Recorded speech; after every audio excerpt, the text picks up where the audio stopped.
Over the years, we've been focusing a lot on creating original content, and this film was instead of a show. For us, it's a sort of new and exciting frontier to be focusing on every single season, just different projects that highlight our point of view as a company, and creating something truly original is quite gratifying. We wanted to create something that stood on its own as a piece of film as opposed to a fashion film.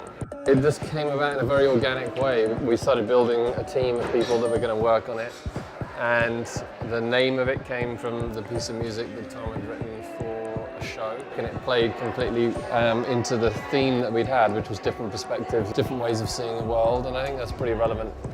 We're very proud of it. We had a lot of fun doing it.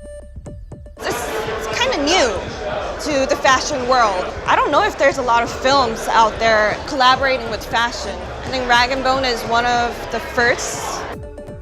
When they came to me with their idea for the campaign, it was just really unique. I was just excited about it from the second I heard.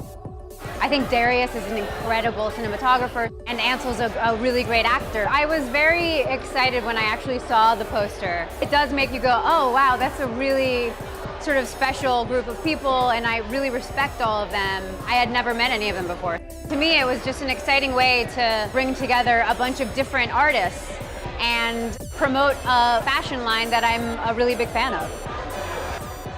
My work was really to figure out how to create the most impactful movement.